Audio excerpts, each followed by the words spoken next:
I was becoming more aware of me losing focus and that causing a lot more extra time being taken. So, um, and for that, this is not a verbal specific tip. It's more about you maintaining a level of focus through the entire exam, because GMAT is not about your raw technical prowess. It's about how focused you can be and how calmly you can perform at a high level for 2.5 hours continuously.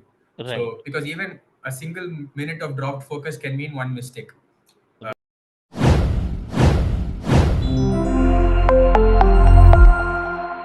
So you can see Manoj on your screen, guys. He recently wrote the exam on the 2nd of March and ended up getting a 725, which is a phenomenal score, a full 99th percentile. Probably I showed you this. If I did not show you, then say this is his score report only, which is an additional feature now. If you're applying to the topmost five business schools, Columbia, Harvard, Wharton, Stanford, these are the top five scoring schools. You need a score of 96 or 97 percentile. Just to tell you, 695 is 98 percentile. But if you are an Indian, you should think about that your score will be a little higher. So 685 is actually 97th percentile. That's why 705 is a pretty good score. 715 is an exceptional score. 725. Just to understand, 725 in the previous version would have been 555 more. 780. How rare 780 used to be, we can all imagine. So this is his 725 score report, and this is his detailed score report here. I hope it's there with me. I'll just find out. Let me see. Yeah. So this is the detailed score report. You can see 725 and then 95, 98, 98 percentile. Hey, hi. Finally, we get to see each other. Hi, Manoj. Hi, are you guys able to hear me well? Right, right. Pretty well. So first of Okay. all, congratulations. This could happen. This is at least one part of the story was over, and then I hope you. I think you're busy applying to your schools right now, right? Must be busy. Hmm. Right. So Manoj, just let me know the obstacles that you had and the challenges that you were facing, and how the mentoring or how the reaching out and the portal, if at all you used, you that helped you. Plus, at the same time, what was your study pattern? Did you rely more on the mock test from official.com, mba.com? Did you rely on the Yeah. portal? Overall, just take us through your journey and some of the areas that you were struggling with as well. Please. Okay. Um, so I'll go section by section. Yeah, yeah, please, please do.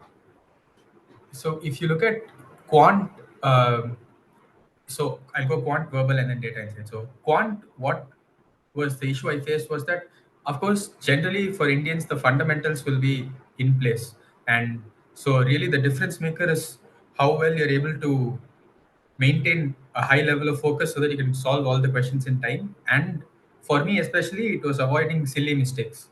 Right. It could be like, say you solve a question in 30-40 seconds, but then you enter x instead of 1 minus x or something like that. Yeah, yeah. Those sorts of things was something that I noticed early on. I was making mistakes, and in quant, the more mistakes you make, the percentile drops a lot.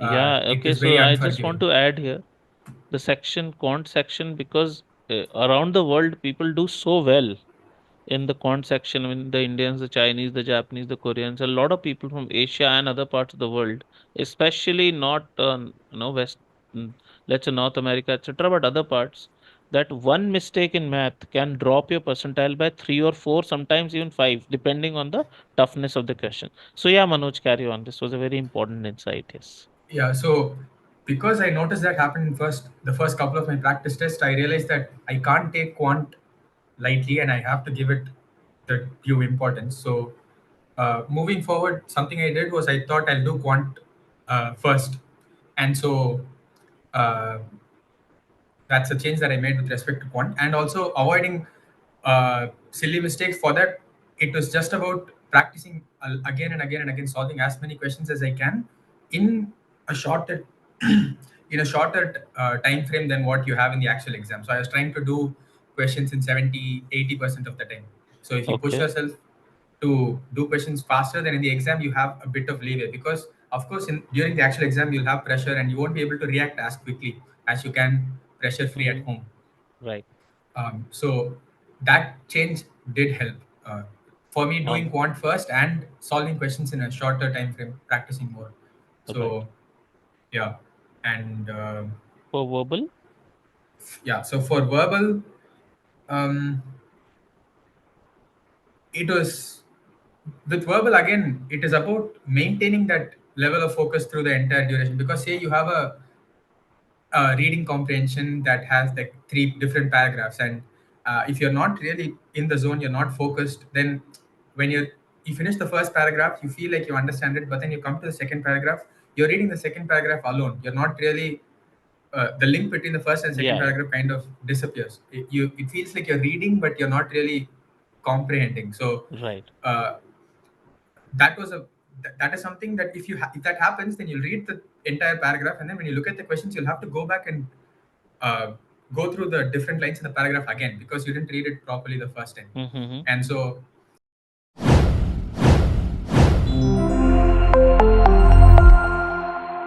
I was becoming more aware of me losing focus and that causing a lot more extra time being taken. So um, and for that, this is not a verbal specific tip. It's more about you maintaining a level of focus through the entire exam, because GMAT is not about your raw technical prowess. It's about how focused you can be and how calmly you can perform at a high level for 2.5 hours continuously.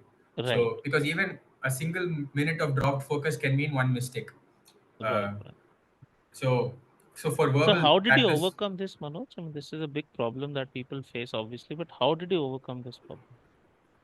So this is something that I was generally worried about, because I was getting very distracted at different points in all three sections. And so in verbal, I felt like I could do really well if I had the focus. So I noticed that my in general my attention span was kind of negatively affected because of me using social media or trying to, how distracted I was generally on a day-to-day basis, even outside Right. of GMAT prep. Right. So uh, so during the GMAT prep period, I tried to cut down on social media, and I decided that I was going to, whatever I was doing, even if it was my college work or even me going to the gym, whatever, it has to be one thing at a time, full focus.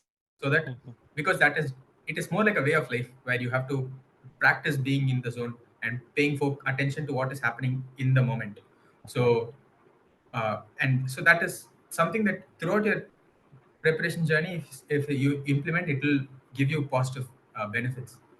Great. Great to hear. And data insights, was there anything that was troubling you here? Yeah. So data Pacing, I insights think, was is it the, pacing problem yes, was yes, there? that was the section where I had the most trouble, because here, more than verbal, for me data insights is where being able to focus mattered more, because especially in multi-source reasoning questions, you'll have like these three different tabs, and in some places you'll have tables, some places you'll have like certain numbers you have to pick out from a paragraph. Right. And so it is like the moment the question appears on the screen, you have to be on it, you have to have give full attention to that question. But if you're even spending a few seconds thinking about, okay, how many questions have I done till now, and how did the previous section go, or how many more tests do I have to write, how long do I Hmm. have till the actual GMAT, if you let all these thoughts cloud your mind, then you will lose valuable time. And in data insights, you have like 2 minutes and 10 seconds or so per question. Right. It is not enough if you get distracted, you have to make use of every second. So um, again here, my way to counter it was to make sure, like, to practice focusing more. And you have to especially during the exam, you have to manage your exam in like question wise compartments. While you're in a particular question, you have to Okay. learn to think about Hmm. only that question.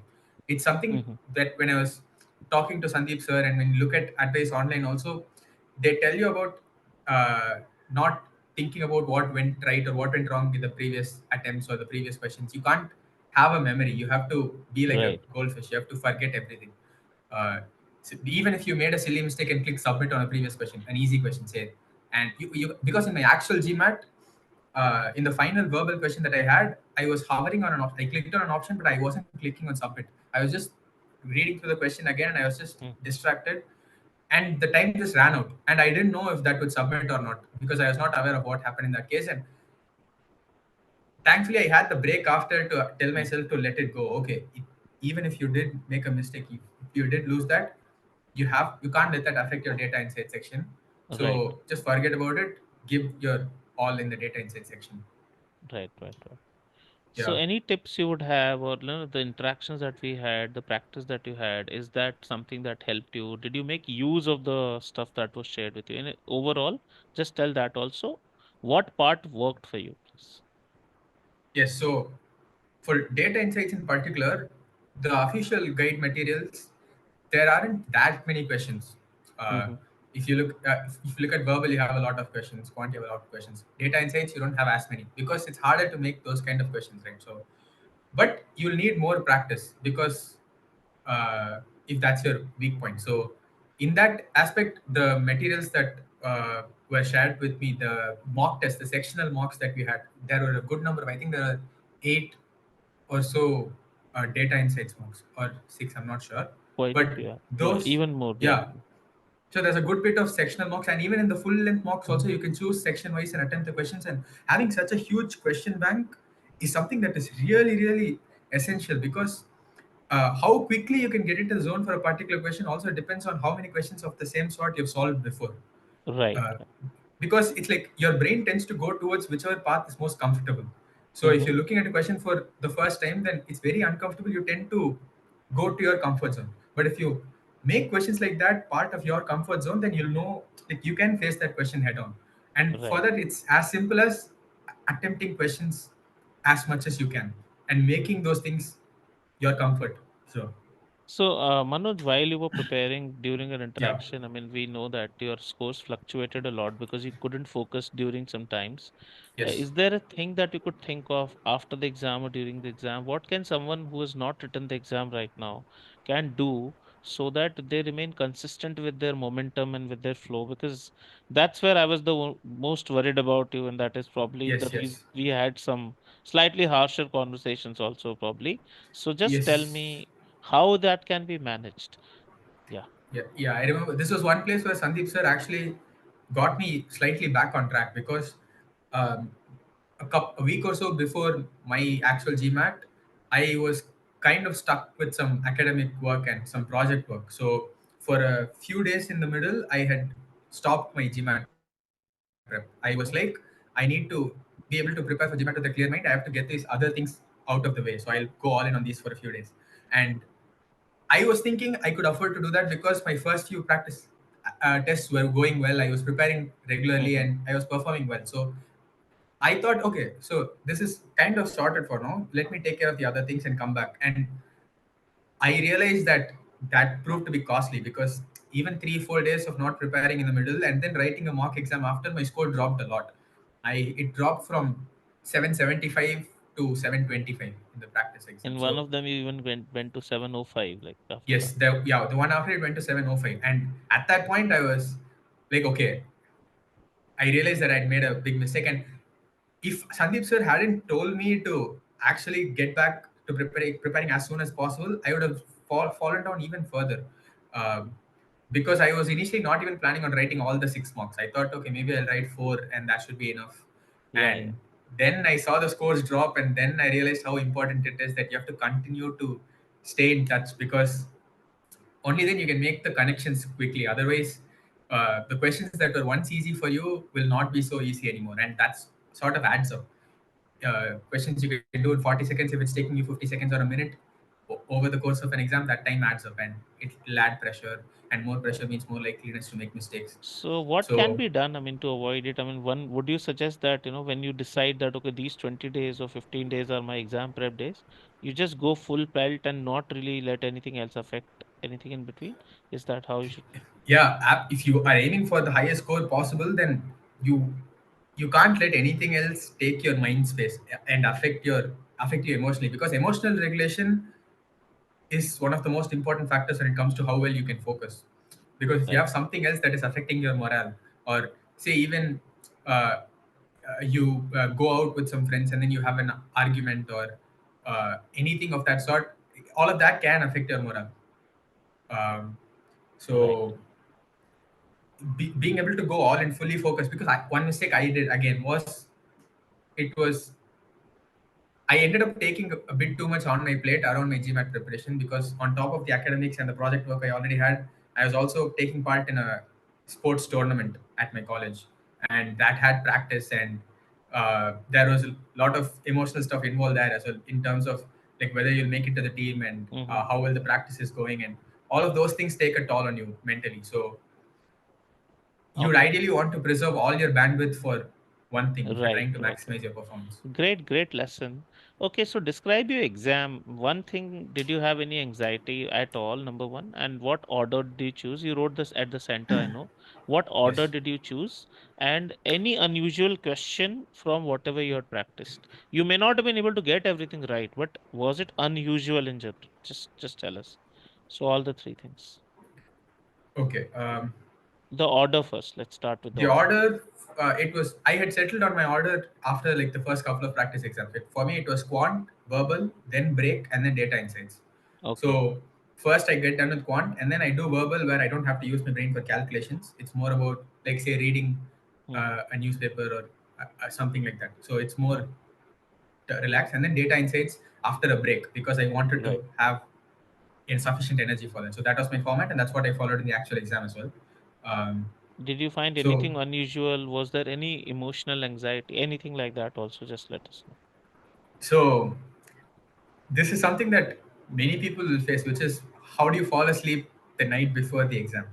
know. If you're, because of course there are some people who can just be like, the exam is tomorrow, I don't have to worry about that now, I'll just go sleep. There are some people like that, but most people will have some level of anxiety, and that will manifest in you staying up thinking about, okay, what can possibly happen in the exam, when do I reach the center, what all do I have to prepare for, all of these things you might be pondering the night before. I did that, and in fact, for me, it was an added uh, problem of, I had a cricket match on the day of my GMAT, but and then I had to inform my captain that I couldn't make it to the match because I was writing my GMAT, and he was telling me that's a big problem for him, because he was planning to make me open the match, and I was kind of unhappy about the whole thing, and I stayed up till like 3 4 a.m. the night before my exam, and so for I was someone who was actually affected by what you're describing, Right. the anxiety that you feel. But then the next morning I woke up, I was like, okay, what's done is done. You should have slept earlier, but you didn't. There's no point in beating yourself up over it now. So just have a simple breakfast, so that you don't Mm.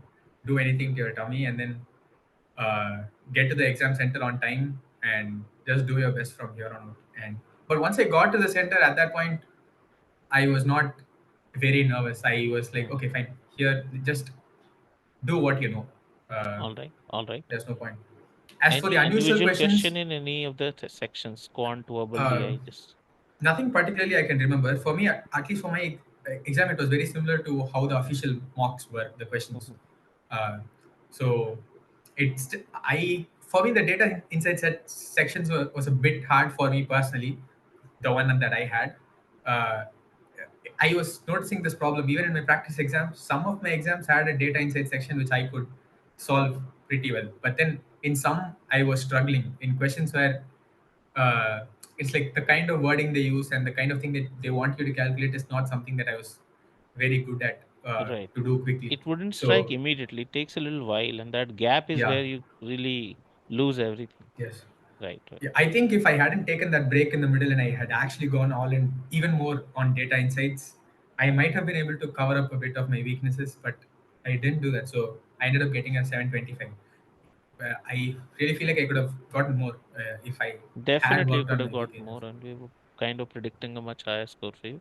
But great, I think because of the GMAT, there'll be no hassle in applications or admissions. So your full attention should be on that right now. And thank you for joining me, I think, and very, very different lessons from the ones that we usually get from people. So yeah, very nice. And I'm very sure many of these will be implementable and very positive and useful for everyone else. Thanks, Manoj, for joining, and sorry for the hiccup. My teammate probably messed up, informing you in time or sharing the link in time. Just a little delay, right? Yeah, no worries. I'm glad if I'm able to help. Right, right. Thank you, Manoj. Thank you. Just, Carry on. I just have one question, if Yeah, there's time can I ask. yeah, yeah, sure. Hi Manoj, thank you so much for joining in. It was really helpful. I don't know if he's there. Yeah, hi. Oh, hi. What was your study plan like, and what was the time allocation like for you? I mean, would you do only the pre-work, or you would do pre-work plus questions every day? You do sectional mocks. I mean, how did you go about the preparation? This plus, how long did it take for you to reach the score? I mean, did you start at a very low score and then you reached here, or you were already very good and you reached here? And how long did it take for you? So, two parts. I'll just answer that on his behalf initially. So Manoj did not have a very conventional style of preparation in which he prepared for the exam with the pre-work and the post-work and this, because he had a very short window of time also, Yes. and he was like juggling many things. So we put him on some sort of an accelerated plan, and he was decent. I mean, in terms of subject competence, there was no major problem. It was mostly execution and concentration. So I think Yeah. that is how I put him, and he did not take the general time that people take, much longer time people take to prepare. So he had a different situation and a different case. You can add to it, Manoj, but I just wanted to give that pretext here. So Yeah, if anything, my preparation would be more representative of what you would do the last month before your GMAT. yeah, Uh, yeah, Got it. Okay. Thanks. so, and if you want the answer to that, for me personally, it was I started off before I got into touch with Sandeep sir. I got the official guide and I just started solving questions from that. I was doing it timed. That is something that is very. I'm sure Sandeep sir must have yeah, uh, absolutely. Beyond a point, you cannot go untimed. emphasized on Absolutely. that because yeah, because I know people, I know friends who prepared before who would just take the official guidebook, sit in the bed, have the book on their lap, and then slowly solve questions like they were eating popcorn. And it, I mean, that is fun time pass, but that doesn't really translate to the exam at all. So one thing that is very important is that whatever question you solve, always do it timed, uh, Yeah, yeah. because Once you learn a how to that'll solve, and definitely, yes, absolutely. That's what we yeah, always this say. is the last month. So if you're in that state of your preparation, then being you should be able to time solve questions timed, because that will also give you an intuition on how much time you're taking for each question. Because in the exam also, you can't be looking at the time every question and then be like, Hmm. okay, these many minutes have gone by, I've solved these many questions, that means I've taken an average of these many minutes per question. You don't have time to calculate all that, so you have to have a sense of intuition about, okay, I'm taking too much time so far, I have to take ramp up the pace a little bit, that sort of thing. So you'll only get that with practice Yeah. solving timed questions.